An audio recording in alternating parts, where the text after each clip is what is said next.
Hi, I'm Anika Chebrolu and I'm an 8th grader from Frisco, Texas. Today, I want to present you with a way to improve the health of our future generations, a potential cure to the influenza virus.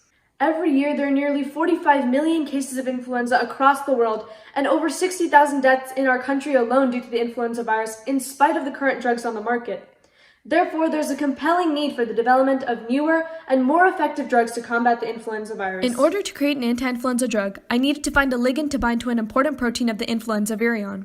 The hemagglutinin protein is responsible for facilitating the entry of the virus into host cells and appeared to be a promising drug target because inhibiting this protein would stop the virus in its first stages. Further, there is no drug on the U.S. market that exploits this mechanism. To prepare the hemagglutinin protein for screening, I had to identify the best binding site on the hemagglutinin protein.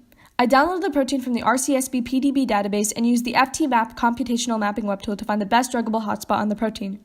The S1 site, which is the largest consensus site on the hemagglutinin protein, was chosen. My next step was to obtain the three-dimensional structures of all the drug-like molecules from the Zinc-15 small molecule database. The database had about 3 million small molecules, and I screened these through Lipinski's rule of 5, and only about 250,000 molecules passed. These 250,000 selected molecules were then subjected to an initial molecular docking test using the CLC Drug Discovery Workbench software. This software was used to find the top 100 molecules with the highest binding affinity to the given druggable binding site on the hemagglutinin protein. These top 100 molecules were then tested for ADMET properties using the ADMET-SAR 2.0 web tool. Only 6 of these molecules passed the given ADMET properties. These 6 molecules were then put through a more comprehensive and thorough binding energy test using the Autodoc Vina program in the Pyrex software.